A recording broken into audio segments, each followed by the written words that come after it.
নামাজ পড়তে হলে টুপি মাথায় রাখার দরকার আছে না নাই? কথা বুঝবেন। নামাজ সম্পন্ন করতে হলে মাথায় টুপি রাখার দরকার আছে না নাই?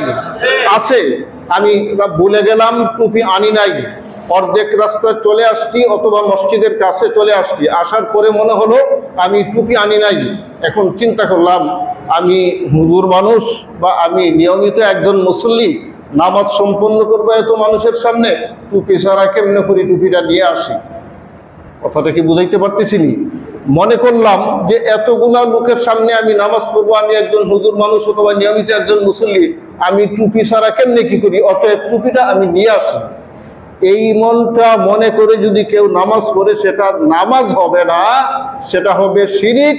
এমন নামাজীকেই ফাওয়াইলুল লিল মুসাল্লিন আল্লাহ রাব্বুল আলামিন বলেছেন, নাউযুবিল্লাহি মিন যালিক। আর যদি ওই নামাজি লোক মনে করে টুপি মাথায় দেওয়া আমার হাবিব রাসূলুল্লাহ সাল্লাল্লাহু আলাইহি ওয়াসাল্লামের সুন্নাহ, অতএব আমি টুপিটা নিয়ে আসি, এমনটা মনে করে যদি টুপি না যে কোনো কাজ করে, সেটাই হবে আল্লাহ রাব্বুল আলামিনের ইবাদত। জোরে জোরে বলুন সুবহানাল্লাহ। মুসলমান ভাইরারে আমার, এজন্যই আল্লাহ রাব্বুল আলামিন বলতেন ফাওয়াইলুল লিল মুসাল্লিন। শুধু নামাজি হইলেই হবে না, এই ইবাদতটা একমাত্র আল্লাহ রাব্বুল আলামিনের সন্তুষ্টির জন্য হতে হবে, ঠিক না ঠিক?